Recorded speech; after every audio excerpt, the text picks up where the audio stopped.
Hello, magical experimenters. Taylor Ellwood here, and tonight we're going to be talking about how to internalize the connection you have with spirits and how that can be applied to your magical workings. This was a topic that came about because I had asked in the magical experiments group what challenges people were having, and one person mentioned, an interest in figuring out how to internalize spirits, and the gist of what I got from what he shared was this idea of working with spirits and internalizing that work in such a way that the powers of the spirits could become part of your own powers, or become part of the way that you work with magic. And I thought that was an interesting idea, and as it so happens, I'm engaged in well, I've been engaged in something like that for a very long time, since 2004 actually, with the elemental balancing ritual, and of late with the latest derivation of that with the sphere of art. Actually, I've been engaged. I've been doing something like that in one form or another since actually the late 1990s.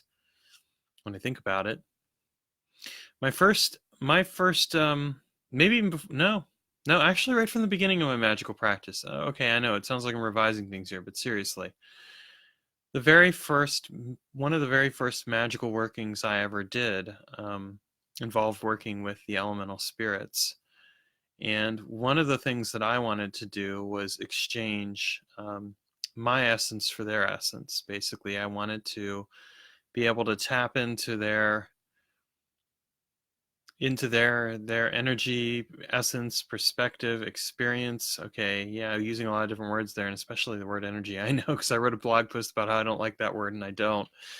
But there we go. I'm just going to use a bunch of different words to basically describe, essentially, tapping into tapping into the experience of those spirits and being able to draw upon that experience. So when I was 18, story time, kids. When I was 18, I basically went and I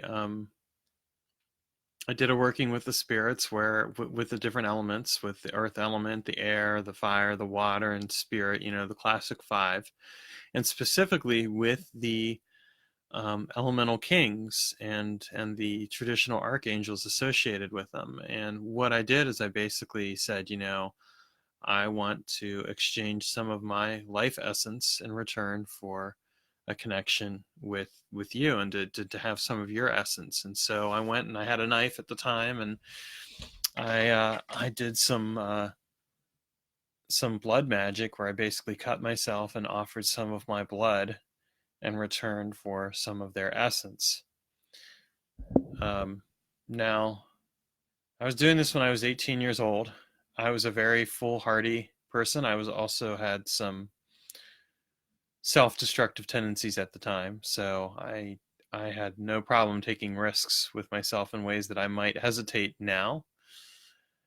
Fortunately, that risk worked out quite well. I was able to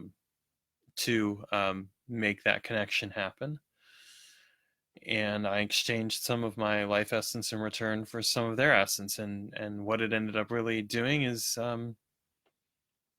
it's helped some with weather magic over the years. It's helped with doing some elemental. It's helped with the elemental balancing work, actually. Quite frankly, I mean, really, it's the inspiration for that when I think about it. But it's also been something that has played a significant role in how I experience and perceive magic, and how I work with magic as a result. So that was kind of my first experience, and it certainly wasn't the last, but it was a very significant one, because here I was giving blood to the spirits in return for some of their essence, and and it's something that changed my life, quite literally. So that's and it's something I wouldn't recommend doing casually. I mean, I took a knife at the time, and I basically cut my arm and gave blood. Um, I remember the one night in particular, because I went to a place called Meyers Hollow in near York, Pennsylvania. And if you're from the area, you'll know the legend of Meyers Hollow. Basically, this hex magician lived there, and another hex magician hexed him, and he confronted that hex magician, or rather, he hexed another magician, and that magician came and confronted him and told him to take off the curse. He wouldn't, and so the magician who had been hexed killed the other one, and then that place became really super haunted. And yes, it really was pretty super haunted. And the energy or essence or experience of that place was pretty strange. And I remember going there and taking a knife and just like and offering, summoning up the elemental spirits and the fairy spirits, and then making my exchange, and afterwards driving home, with one arm, because my other arm was so, like, the wound was pretty deep, and it was a pretty numbing experience. So I just share that with you because you don't necessarily want to go about it the way young, foolhardy Taylor Ellwood did it way back when. When I was 18 years old. Fortunately, much wiser and older since then, and I've defined and I've refined this process quite a bit. My next experience with this process of internalizing the connection with the spirits actually involved going a step further. And as I was working with them, and as I had at this point learned some science and everything, this was in my college years, I went and I took the Hermetic symbols and I basically did a ritual where I visualized those Hermetic symbols and took them and inscribed them on my DNA, basically imprinting them on my DNA as a way of, again, further tapping into and connecting with those elemental energies. And I write about this in both Inner Alchemy and the Inner Alchemy of Life books. And, it's kind of one of those ideas where it's kind of like, well, why not? Here we've got the DNA and the RNA stuff. Why not go and take the elemental correspondences and map them to it and see what happens? Again, that just kind of gives you an idea of young, foolhardy Taylor, because that's the way that I was. I liked doing things. I still like doing things that are a bit risky at times, just not quite like that. By the way, if you have questions throughout this, since I see some of you are live, feel free to comment below and write a comment and all that, because I will answer questions during the live stream video. And the more the merrier. And then I took this process of internalizing the connection, and I actually ended up developing what I call the elemental balancing ritual. And I developed this in 2004. And I developed it initially as a response to the fact that I'd come to a point where I realized, the direction of my life that I'm going in is one where I'm fairly self-destructive, and I'm going to end up in jail or dead at some point here if I don't change my life direction. And I need to figure out how to do that. And my way of coming out with that was that I needed to develop a process where I balanced my connection with the elements, and that I came to a healthier relationship. So the first element I worked with was the element of water in 2004. And one of the things that it really helped me do was not just work with the elemental energy of water, but really look at it in terms of the correspondences, like, in the case of water, connecting it with emotions and learning how to work with my emotions better and process them. But it definitely allowed me to internalize the connection, because one of the things I was doing is I was actually working with the elemental spirits of water. I was working, I came up with sometimes in the course of this, I've come up with sometimes some classic and some not so classic spirits that I've worked with. But I'm very much, in working with them, I'm internalizing that connection and integrating them into me, even as I'm sharing something of myself with them. And so there's this kind of symbiotic relationship that gets developed. And, they're always kind of there in the background with me. And so I did that work for a year, and then I moved on from there, and I worked with other elements. And so, and over the years, I've worked with a number of different elements, and I'm going to define elements outside of the classic here. I don't just think of the classic elements as earth, air, fire, water, spirit. I mean, those are the classic elements. Or if we want to go with the Chinese Taoist version, we could go with wood, water, metal, air, and and earth, I believe. Yeah. So I could go with those, but no, we're not going to. I didn't just stick with that. I started to think of an elemental energy or experience as something that moves us in our lives. And so to me, an element could be something like the element of love, right? Love is an experience that moves us. It transforms us. It changes us. It makes us into idiots. It also makes us into better people. And love isn't necessarily a good or bad thing. I know people like to romanticize love and treat it as a good thing, but let's be honest here. People have done lots of bad things in the name of love over the years. So I don't consider love to necessarily be good or bad. I think that that's, a person's perception or way of experiencing love, or their attempt to try and mediate love and categorize it. My experiences of love have been that, if anything, love is just something that sometimes takes you by the head, both in the case of men, the little head sometimes, as well as the big head, and gets you into trouble at times. Not that it can't be a good thing. It can. It can be fun trouble, but love is something that moves you. I've also treated elements of emptiness and stillness, movement. Lately, the experience has been creativity, and actually creativity is going to go into 2 years. For a while, I did this as a 1 year thing. I'd work with an element for a year. Like, I worked with the element of love for 1 year, and then I worked with the element of emptiness. And big surprise here, when I worked with the element of love, this really isn't a surprise. Like, shortly after that, I ended up getting a divorce, right? Because that totally changed my relationship with the person I was with at the time, because it really forced me to examine what love really was, and to come to a better balance with this force that moved through my life. I don't think of it as a bad thing either. It was a good thing for both of us, but it just demonstrates, like, how, if you're going to do this kind of work, you are intentionally bringing change into your life. And I say that as a warning of sorts, because it's not change that you always are fully in control of. The thing is that, like, when you try to internalize spirits, or you try to work with forces so directly, the thing you have to understand is that at a certain point you do give up control. Because if you want something to move through your life, you have to be willing to allow yourself to be moved by it. And this is something I think a lot of people are afraid of. Because if I am moved by something, then I'm no longer in control of it. But that's the thing about magic itself. When you really look at magic, magic isn't something that you just control. Magic is something that moves you as much as you move it. And if you open yourself to it, it can bring you amazing experiences, but it will change and shape your life in ways that you wouldn't expect, because that's really part of what you give yourself over to. And I remember, even, like, I worked with the element of earth 1 year. I'm going to use this as another example.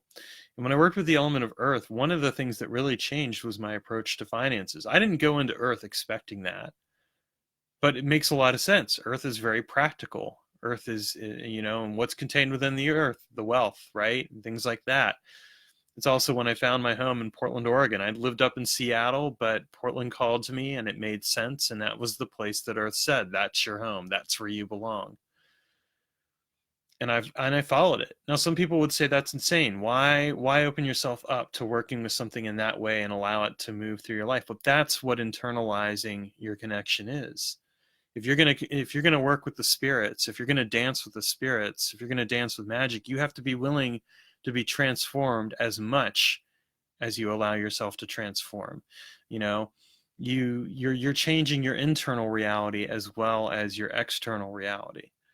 And this, incidentally, is probably why I would say that anyone who's ever known me would say that, I create my own reality. I had someone tell me that once. She's like, I can't get involved with you because you create your own reality, and I wouldn't fit into it. And I've thought about that over the years, and I'm like, yeah, that's true. Because the fact of the matter is, if you are willing to give yourself all over to something else that becomes more important than anything else, and in my case, that's the magic, it doesn't matter who or what else is in your life. Anything else will come in second compared to that. That's the reality of this kind of work, when you're willing to give yourself over to it so fully. So, that's part of this process of internalizing the spirits. Now I'm going to talk about my latest iteration with this work. Um, if you've been following me for a while, you know that I'm engaged in a work called The Sphere of Art that R.J. Stewart developed originally. I've taken that work and I've modified it in some ways. I've added a few more things than what he had. He had the classic elemental directions, which, hey, cool, worked with the archangels and stuff. But I added something for the underworld, the cosmos, and binding it all together, kind of that seventh point, the seven directions. And he does allude to that in his work. And I suspect he actually does probably something along those lines. He basically was providing specific instructions. And if you knew what you were doing, you'd go a little bit further with it than otherwise. But what I've done is I also worked with this alchemical process that he shares. You get these 10 alchemical essences and you work with them. And I did that work for a while, and I'm still working with them. But then what I've started doing now is I've been starting to add the Sephiroth and the planetary energies associated with that. I've done a lot of planetary magic over the years, but this again is an internalization, and I've melded it with the elemental balancing ritual because I'm working with creativity. And so all of this is happening in this very specific vein of creativity as well. And I'll just say that, I mean, my creativity has been, it's just been amazing. The last year or so, I've actually published 5 books this year so far. Just published book number 5 earlier this week, and book number 6 is coming out in a couple of weeks. And I'm working on book number 7, and I've got a ton of ideas and all that stuff. So I mean, like, this has all been very intentional on my part. But it's also necessarily, as I've been doing this work, again, I've been internalizing the connection with like the planetary spirits, with the archangels, with everything else. I've even actually created my environment that I work in around that. Like, I have, if you were to come into my ritual space, you would see paintings and other artifacts on the walls, on the ceiling, and other places. And it's because I'm creating this very specific intentional space. So I'm externalizing the space and internalizing it, and internalizing and externalizing the connection with the spirits. And what it's done is it makes it easier for me to work with those particular essences, those particular experiences. I've used the sun, for example, for a couple of very useful workings that have helped me to make some transformations in my life in a good way.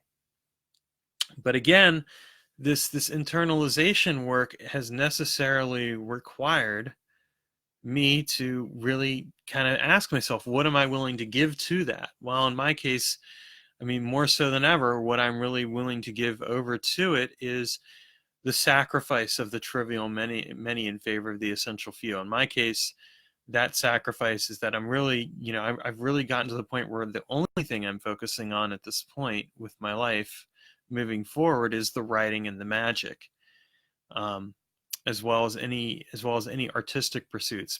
By art, I mean, of course, painting and music, making music. But anything that's very creative oriented is pretty much the focus of my work, and it's how I'm making my living, or at least working toward making my living. I mean, I'm still working at a regular job, but the plan, as it were, in this case, is that I'm going to be transitioning out of that job and into the full creative work by the end of December.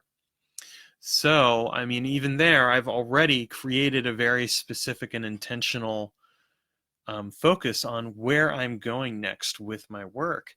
And I've internalized that and externalized it in my environment. And I've taken this connection with the spirits and I've made it an essential part of myself. So it's one of those cases where I've opened myself to the experience in such a way that I've allowed it to guide me, and I'm allowing it to guide me, and I am trusting in that guidance. And again, some people are going to say, well, I wouldn't do that. That's crazy. And I get it. My approach to magic isn't for everyone. And I would say that for people who absolutely need to have control over how they work with spirits, you're not going to want to work with spirits the way that I do. You're not going to want to do the kind of work that I do. Because for me, it's a symbiotic relationship. I am joining with them and merging with them and you know, I'm giving something of myself in return for what they give me. That's always been the way that I've approached it. It's worked out very well for me. I haven't had any of the negative consequences that some people have had who try to control spirits, like getting their house burned down or other things along those lines. So, I mean, I think I'm doing it right that way, but some people aren't willing to take that level of commitment or risk. And I'm not going to say that one way or another is wrong or right. I would just say that you have to figure out for yourself, like, what are you willing to give? What are you willing to do to devote yourself to that work? And how will that transform your life? Because this isn't for the faint of heart. You know, things will change, relationships will change. You know, who you are definitely will change, but that's part of why I presume you work magic anyway. If you're just working magic solely for the purpose of controlling your environment, I will tell you that at some point you will still nonetheless encounter that experience where magic will push back and say, what are you willing to change about yourself in order to get this thing that you want? And that's really kind of the way that I approach things when it comes to the spirits and internalizing them. It is really about making them a part of me. And in fact, I mean, even like my tattoos, and here's like one of, like, this was like for the element of fire, it's a dragon. And then I've got well, I'm not going to go into all of it, but I've got some other tattoos as well. These are tattoos that I have purposely put onto my body as part of the dedication to my work with my spirits. It's another way I've internalized that, because not only am I inscribing it onto my skin, but I'm also inscribing it onto my being. You know, I've treated the experience of tattooing as this, you know, the pain of it as something where I'm fully taking in that experience, and that pain is an offering to the spirits. And there will definitely be some more tattoos in the future at some point, but it's not the main focus right now. The main focus is just the writing and all that other stuff. But the point is like, you have to at some point be willing to recognize what you are willing to give as well as what you want to get. And like, if you're looking to internalize your connection with your spirits, I would say that you would radically want to examine what that really means. How much control are you willing to give over? What will that look like? How will it transform your life? Because that's the essence of working with spirits. It's not just necessarily being in control of them. It's actually giving yourself over to them and working with them in a way where you are inviting them to transform your life. And I can say that my life has been transformed, sometimes in great ways and sometimes in not so great ways. I mean, I had an experience a few years ago where, I mean, I really kind of came face to face with my own flaws and limitations, and part of that was brought about by working with the spirit. And I ended up ultimately choosing not to work with that spirit any further, because I realized, you know, that that it was a thing where I kind of had to draw a specific boundary around that work. But at the same time, when I look at it, I'm like, well, look at where I'm at now and where I'm actually doing the things that I really want to do. I had to go through that painful transformation and really be forced to examine who I am and what I'm doing and why I'm doing what I'm doing, and what is it I really want to do. Well, now I know what it is I really want to do, and it's very clear to me, and that path is leading me out of the darkness and back into the light, so to speak. But it's required real dedication and sacrifice, and that's the thing. You don't do this work lightly without engaging in some kind of sacrifice, I think, at some point. And people who think otherwise, well, I think you're kidding yourself at a certain point, you know, or you're just limiting the nature of the connection that you have with the work that you're doing. And that's okay. You have to decide what's right for you. And what's right for you may not be what's right for me, and that's okay too. You know, you gotta go to your own mileage. Okay, so thanks for watching this. And if you're on YouTube, and you like what you saw, go ahead and click the subscribe button and then click the little bell beside it, which will allow you to get notifications every single time I do videos. And otherwise, take care and see you next week.